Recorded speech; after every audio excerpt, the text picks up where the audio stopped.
as we move forward to 25, what you'll notice is the simple math of the photo, the volume rather of photos that you'll take every week. 100 photos a week times 4 weeks equals 400 photos. That's mostly correct. Some of you will take vastly more images than 400. And for the last week, what we'll do is we'll actually switch from photography to video, as video is another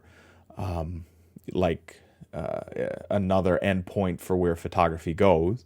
So we will do a quick video notion there in that session. But what ends up happening is you have more and more and more assets that you have to manage. And even maybe inside of the first week with the first 100 photos, it's probably towards the end of how much like mental bandwidth you can give it for, okay, this image is supposed to do what? Convey motion. Got it. This image is supposed to what? I don't remember. And what ends up happening is the more images you have, the harder they become to manage. And when we extend that to tens or thousands or tens of thousands of images, it is impossible to manage. I will tell you, even just like doing this, I'm staring at a camera right now for a video in this class, and what I'll tell you is it is difficult for me to manage the video volume just for this class.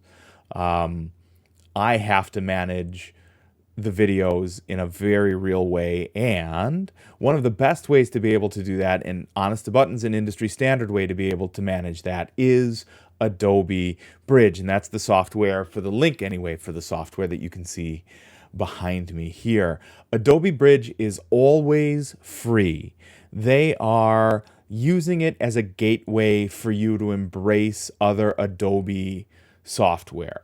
I have an axe to grind with Adobe rather, like everybody else does, because they squeeze all of us for a monthly or a yearly subscription fee. Now, it is an absolutely wonderful set of tools, but they are very expensive.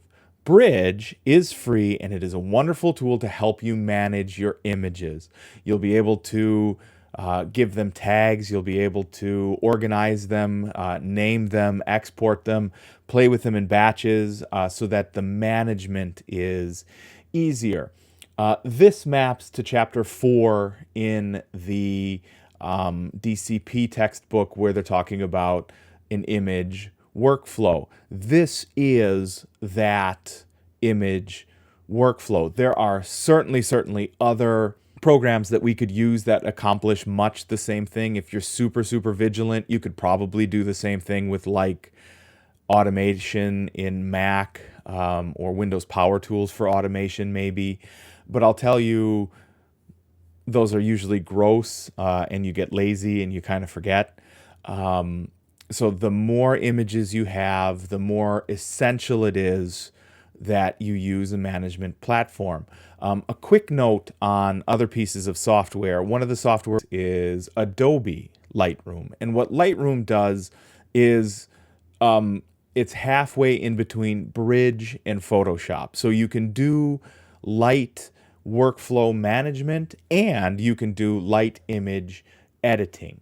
So we will, in this session, as a matter of fact, we will get to see the both of those and get to use them in a way that will help you start to manage and edit your images, which is 100% what would happen in any artist's workflow.